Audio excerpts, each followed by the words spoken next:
Jésus est en vie. 2 Pierre chapitre 3. Voici déjà, bien-aimés, la seconde lettre que je vous écris.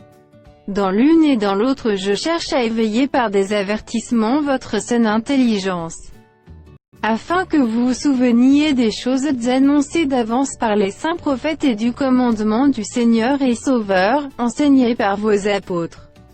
Sachant avant tout que, dans les derniers jours, il viendra des moqueurs avec leur raillerie, marchant selon leur propre convoitise, et disant, où est la promesse de son avènement? Car, depuis que les pères sont morts, tout demeure comme dès le commencement de la création. Ils veulent ignorer, en effet, que des cieux existèrent autrefois par la parole de Dieu, de même qu'une terre tirée de l'eau est formée au moyen de l'eau, et que par ces choses le monde alors périt, submergé par l'eau.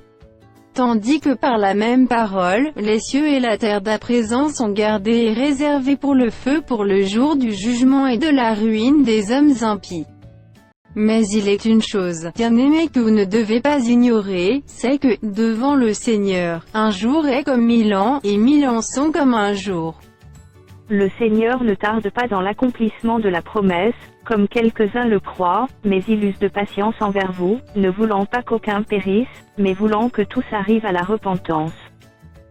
Le jour du Seigneur viendra comme un voleur. En ce jour, les cieux passeront avec fracas, les éléments embrasés se dissoudront, et la terre avec les œuvres qu'elle renferme sera consumée.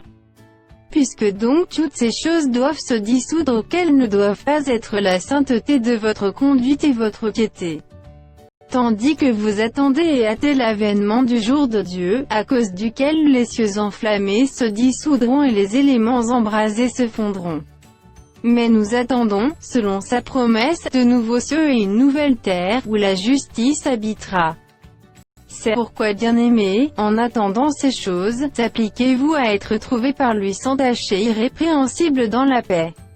Croyez que la patience de notre Seigneur est votre salut, comme notre bien-aimé frère Paul vous l'a aussi écrit, selon la sagesse qui lui a été donnée.